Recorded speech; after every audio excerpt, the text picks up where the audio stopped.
Alright, so welcome to Pbteck, and in this video I'm going to show you how you can actually run your installation wizard on your dstv Explora decoder if you are living in Tanzania.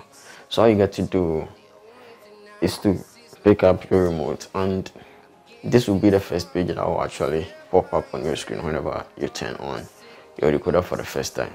So you have to select your preferred language. So we have here English and Portuguese.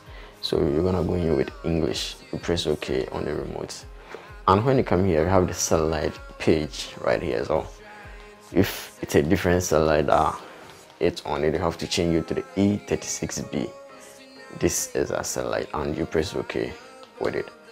Alright, so when you come here, this page, you come down to the manual setup, the second option, and you press OK to proceed. And when you come here, this is the LNB type. With the LNB type, you need to select the unique cable TM/SAT-CR, because you need a unique cable LNB to actually install the DSTV Explora decoder. So you have to select the unique cable. If it has changed, you need to change it back to the unique cable TM/SAT-CR.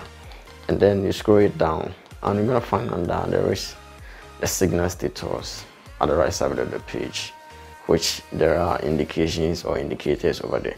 So make sure that those blue tips are showing. If there is nothing showing in those boxes, which actually indicate that there is a lack of signal from the satellite dish or the signal cable, so you need to check to get a stable signal from there. So all you got to do here is to come down to the scan option, and you press OK to proceed. Alright, so in case it's unable to actually proceed with the scanning, all you got to do is to adjust your satellite dish to get enough of the signal quality to actually proceed with it. And after that, what you got to do, if it's a new decoder, you have to call DSTV office and then provide them with the details of your decoder for them to do the necessary activation right there for you. Alright, if you find this video helpful and new here, all you got to do is subscribe and hit the bell icon. You lose absolutely nothing by subscribing. Thanks for watching.